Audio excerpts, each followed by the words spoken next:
English composition में एक paragraph मुख्तलिफ सेंटेंसेस पर और सेंटेंसेस मुख्तलिफ क्लासेस पर और क्लासेस मुख्तलिफ फ्रेजेस पर और फ्रेजेस मुख्तलिफ वर्ड्स पर मुश्तमिल होती हैं।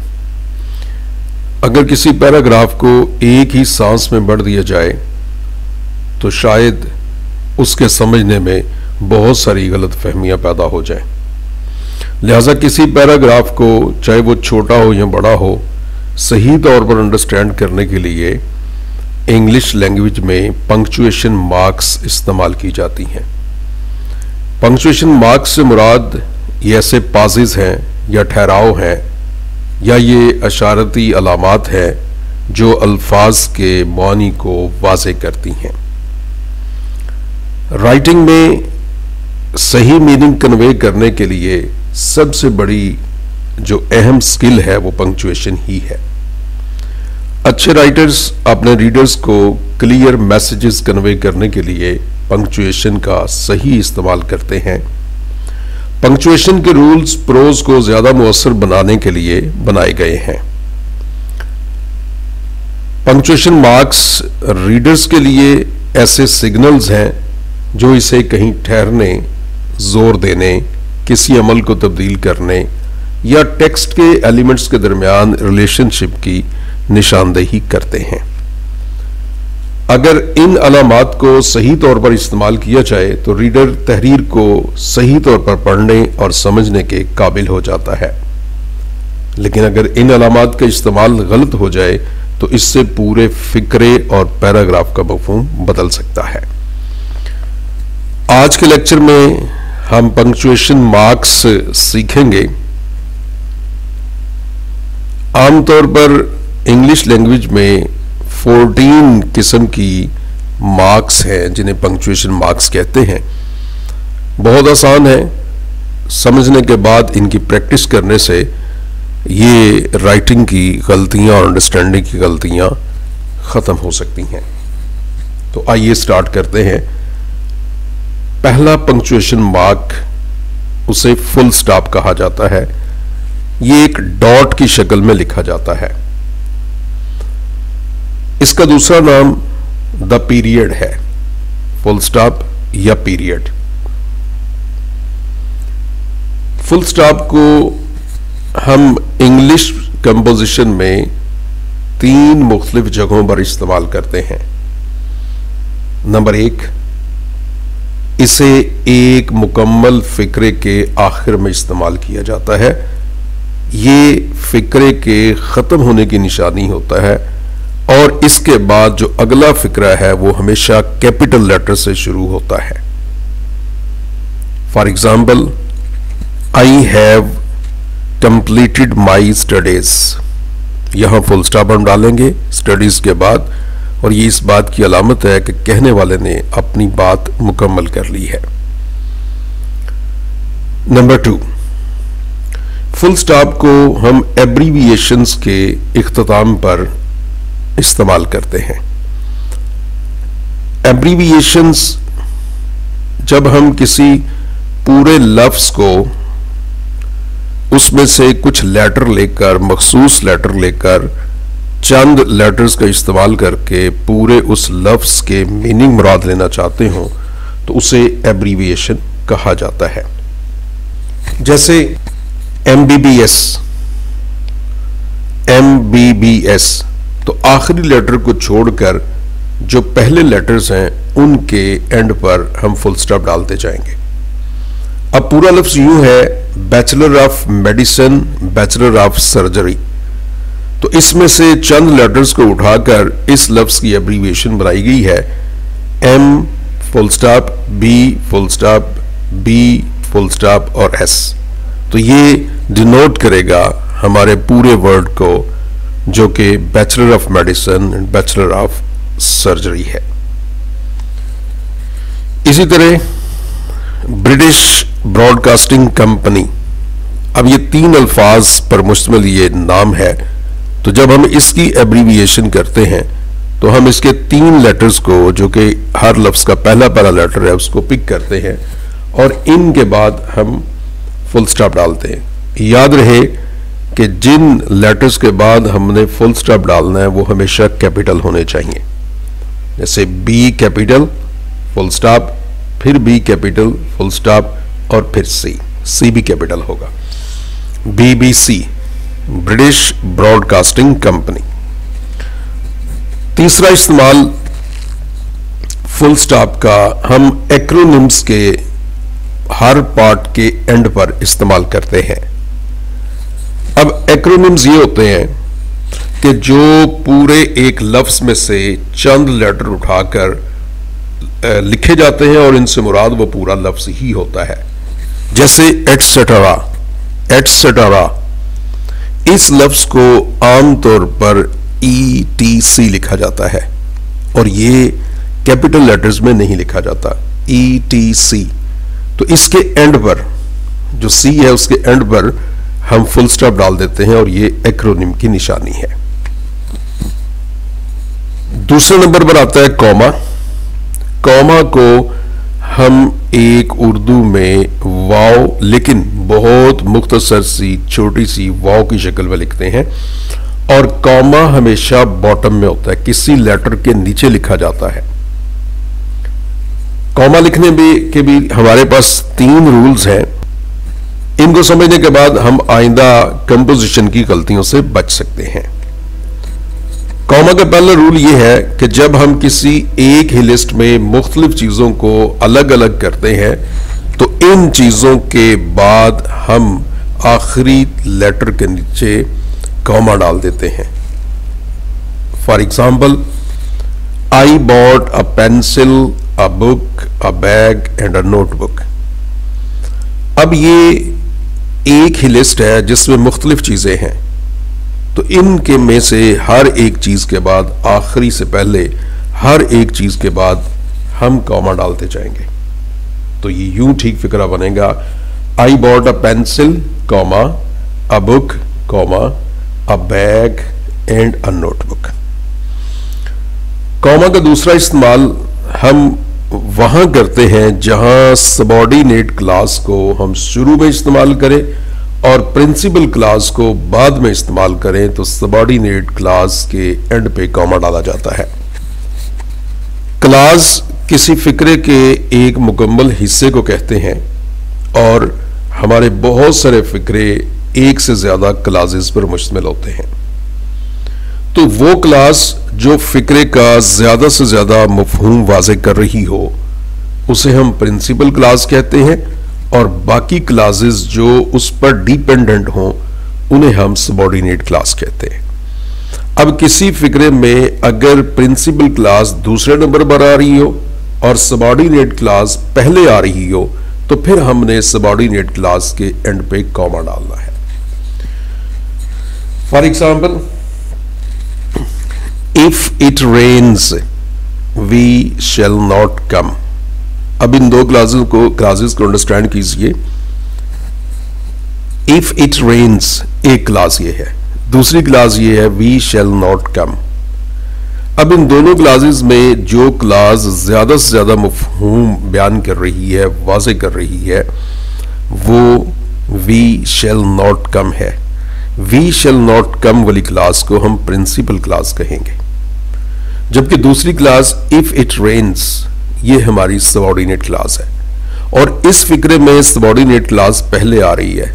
If it rains we shall not come, तो यहां हम इस क्लास के एंड पे कॉमा डालेंगे, तब हमारा मफहूम वाज़े होगा। If it rains comma we shall not come. तीसरे नंबर पर हम कॉमा का इस्तेमाल एपोजिशन की फ्रेजेस को बाकी फिक्रे से अलग करने के लिए इस्तेमाल करते हैं। ये एपोजिशन क्या चीज होती है, इसको अंडरस्टैंड करें तो फिर ऑटोमेटिकली आपको इसकी समझ आ जाएगी। एपोजिशन जब हम एक ही क्लास में दो नाउन फ्रेजेस को एक दूसरे के साथ साथ इस्तेमाल करते हैं तो इस अमल को हम ग्रामर में एपोजिशन का नाम देते हैं। मिसाल के तौर पर ये एक फिक्रा सुनिएगा, फिर इसको रिपीट करके इसकी प्रैक्टिस कीजिएगा। The living room the biggest room in the house looks beautiful. अब ये एक फिक्रा है हमारा और इसमें 3 क्लासेस है। पहली क्लास ये है द लिविंग रूम, दूसरी क्लास ये है the biggest room in the house, और तीसरी क्लास ये है लुक्स ब्यूटीफुल। अगर आप पहली दोनों क्लासेस को गौर से पढ़ें तो ये आपको दोनों नाउन फ्रेजेस नजर आएंगी, द लिविंग रूम, और इसी बात को अगली क्लास में बयान किया गया the biggest room in the house. Living room जो कि घर में सबसे बड़ा कमरा है, लुक्स ब्यूटीफुल, खूबसूरत दिखाई देता है। तो ये दोनों नाउन फ्रेजेस आमने सामने हैं, एक दूसरे के साथ इस्तेमाल की गई हैं, तो इस अमल को ग्रामर में एपोजिशन कहा जाता है। तो हम कॉमा का तीसरा इस्तेमाल एपोजिशन की फ्रेजेस को अलग अलग करने के लिए इस्तेमाल करते हैं। तो ये सही फिक्रा यूं होगा, the living room comma the biggest room in the house comma looks beautiful. एक और एग्जाम्पल इसी की लेते हैं, एपोजिशन की।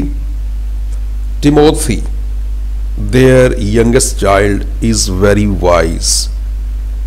अब इस फिक्रे में टिमोथी ये एक नाउन फ्रेज है, देयर यंगेस्ट चाइल्ड ये उसी की बात हो रही है, टिमोथी ही की बात हो रही है, और ये नाउन फ्रेज है। इन दोनों को आमने सामने लिखा गया, और इज वेरी वाइज ये पिछली दोनों फ्रेजेस एक ही शख्स को, एक ही चीज को या शख्स को जिस वक्त नॉमिनेट करें तो फिर उसे हम एपोजिशन कहते हैं। तो इसमें भी इसका सही मफहूम वाज़ेह करने के लिए हम कॉमा का इस्तेमाल करेंगे नाउन फ्रेजेस के एंड पे। तो फिक्रा सही यूं बनेगा, Timothy comma their youngest child comma is very wise. Number 3, Colin. Colin को हम 2 फुल स्टॉप ऊपर नीचे की शक्ल में लिखते हैं, और इसका भी 2 तरह से इस्तेमाल किया जाता है। नंबर 1, जब हम किसी पिछली बात की वजाहत अगली बात में करना चाहें तो हम पिछली क्लास या पिछली बात के एंड पर कॉलन डाल देते हैं। फॉर एग्जाम्पल एक फिक्रा है, we got your discussion you need our support.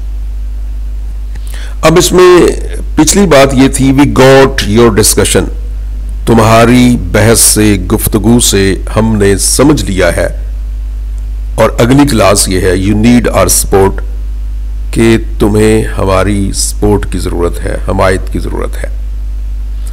अब ये जो अगली क्लास है ये पहली क्लास की वजाहत है, यू नीड आवर सपोर्ट ये पहली क्लास की वजाहत है, वी गॉट योर डिस्कशन।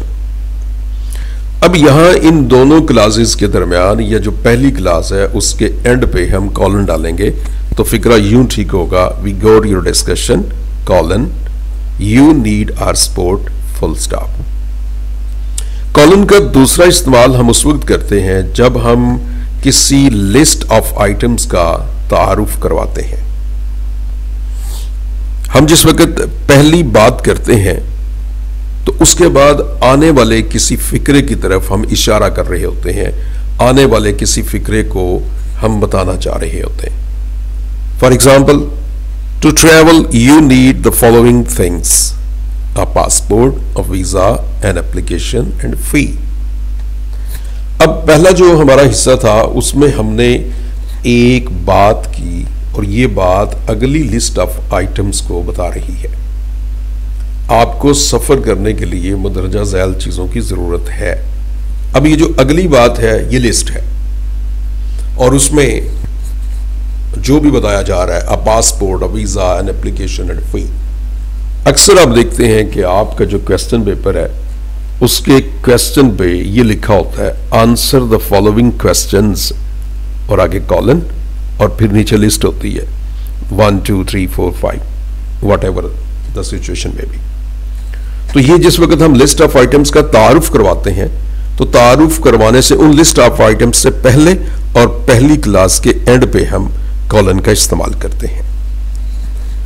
चौथे नंबर पर पंक्चुएशन मार्क सेमी कॉलन है और सेमीकोलन को एक फुल स्टॉप और उसके नीचे कॉमा डालकर लिखा जाता है। इसको भी हम कंपोजिशन में दो तरह से इस्तेमाल करते हैं। पहला इस्तेमाल सेमीकोलन का यह है कि जब हम दो इंडिपेंडेंट बट रिलेटेड क्लॉजेज या फिक्रात को जोड़ते हैं तो उनके दरमियान हम सेमीकोलन का इस्तेमाल करते हैं। दो इंडिपेंडेंट लेकिन आपस में एक दूसरे से मरबूत रिलेटेड क्लॉजेज हों तो उनके दरमियान हम सेमीकोलन का इस्तेमाल करते हैं। For example, he is a good writer, ये एक इंडिपेंडेंट क्लॉज है। He is a good writer और इसके साथ दूसरी क्लॉज है he has published many books.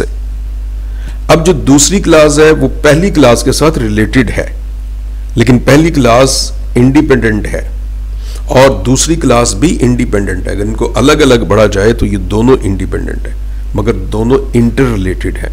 अब इन दोनों क्लॉजेस के दरमियान हम सेमीकोलन का इस्तेमाल करेंगे तो ये फिक्रा यूं ठीक होगा, he is a good writer semicolon, he has published many books. एक बात जहन में रखिएगा कि जब हम इंडिपेंडेंट क्लासेस का इस्तेमाल करते हैं तो फिर सवाए प्रॉपर नाउन के कहीं पर कैपिटलाइजेशन नहीं करते। मतलब ये जो दूसरी क्लास है इसका पहला लेटर कैपिटल नहीं होगा, ये स्मॉल लेटर्स में होगा चूंकि ये सेम सेंटेंस है। नंबर 2, सेमीकोलन का इस्तेमाल हम कंजक्टिव एडवर्ब की क्लासेस को अलग अलग करने के लिए भी करते हैं। कंजक्टिव एडवर्ब की क्लासेस को अलग अलग करने के लिए भी सेमीकोलन का इस्तेमाल किया जाता है। अब कंजक्टिव एडवर्ब्स क्या है? कंजक्टिव एडवर्ब्स ऐसे एडवर्ब्स हैं जिन्हें एक क्लास को दूसरी क्लास से कनेक्ट करने के लिए इस्तेमाल किया जाता है। मसलन whatever, however, nonetheless, instead of, in spite of वगैरह वगैरह, ये जो अल्फाज हैं ये कंजक्टिव एडवर्ब्स कहलाते हैं। और जब हम इन अल्फाज को दो क्लासेस को जोड़ने के लिए इस्तेमाल करते हैं तो इन अल्फाज से पहले हम सेमीकोलन का इस्तेमाल करते हैं। For example, I went into store, however I could not find anyone there. अब ये दो क्लासेस हैं और इनके दरमियान हाउएवर एक कंजक्टिव एडवर्ब आ रहा है।